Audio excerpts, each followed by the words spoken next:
Есть такие вопросы, на которые никто не может ответить. У меня они всегда были. Читаешь книги, смотришь фильмы, думаешь, да, потом ты получаешь ответ, ты получил ответ, но в твоей жизни все то же самое. Да, в кино красиво показали, у главных героев хэппи-энд, пошли титры, а что у тебя? Кто ты, зачем ты здесь в самом деле?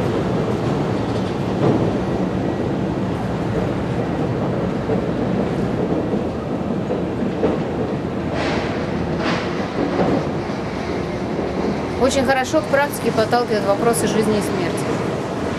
Когда однажды ты понимаешь, а что если завтра меня больше не будет? И задаешь себе 3 вопроса. Жил ли я? Любил ли я? Кто я? Можешь ли ты себе ответить?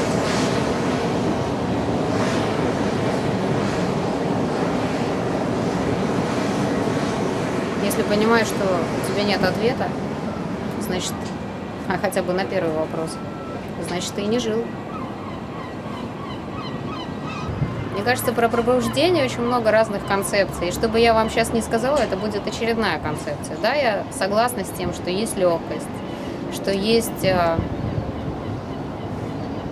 есть такие простые совершенно вещи, но которые, к сожалению, когда ты в уме, так это называется во всяком случае, они тебе недоступны. Это простота всего, что не происходит. Любой человек, который с тобой вступает в коммуникацию, ты просто раз и сразу с ним, ты его чувствуешь, видишь. У тебя нету каких-то представлений о том, как бы должна проходить эта встреча, что он скажет, что я скажу. Просто все как происходит, и это самый идеальный вариант, лучше нет. Это интересно, какой же твой путь и что такое вообще путь? Вот есть такое понятие «скрытый период», когда человек, может быть, даже сказать, что мечется, он ищет и не знает, или даже нашел что-то, но ему настолько сложно, в уме настолько сложно жить. Вот как у тебя это было? У меня тоже было сложно. Но вот очень помогло то, что визуальное представление, что это действительно стена. Вот ты идешь, хоп, стена, и ты, стена. Раньше, стена, нормальный человек обойдет стену, он не пойдет на нее. А поскольку такой опыт у меня есть, всех предыдущих лет, когда я обходила стены, я решила попробовать по-новому. Давай-ка мы пойдем на эту стену. И вот когда я видела, как эти стены рушатся, и как за ними открывается новый мир, второе дыхание, и вообще нету никаких стен, это дает подтверждение тому, что ты на правильном пути. Но это жить стало интересно. Интересно стало все.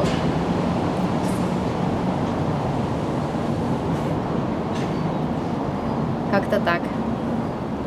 Жан, я знаю, что вот ты давно пришла в практику, и первый твой курс глубокой релаксации ты прошла, не знаю, в 98-м году, да. Это действительно давно. И как у тебя получилось, что после этого ты ощутила, ты рассказывала, что у тебя были какие-то опыты, и что это, ты испугалась идти дальше, или просто жизнь так сложилась? Да, я испугалась, потому что на самом деле было такое ощущение, что ты попал, не то что в параллельную реальность, а в какую-то реальность, где с тобой происходит все, что ты хочешь, каждая твоя мысль. Ждешь трамвая на остановке, который ходит раз в час. Он приходит тогда, когда ты приходишь, тебе даже не надо ждать. Тебе нужны деньги, тебе они появляются в тот именно момент, когда они тебе нужны, именно та сумма. Хочешь с кем-то увидеться, тебе звонит тот человек, и на том периоде, в 98 году, когда мне было 23 года, и когда все вот так вот стало происходить, я была просто шокирована.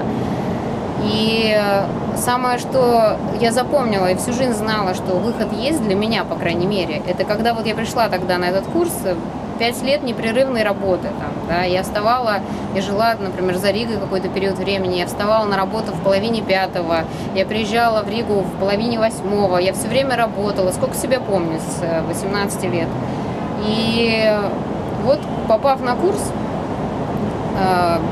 5 лет без перерыва, без отпусков, без каких-то отдыхов, даже без больничных. Я ходила на работу с температурой 39. Такие были жизненные условия.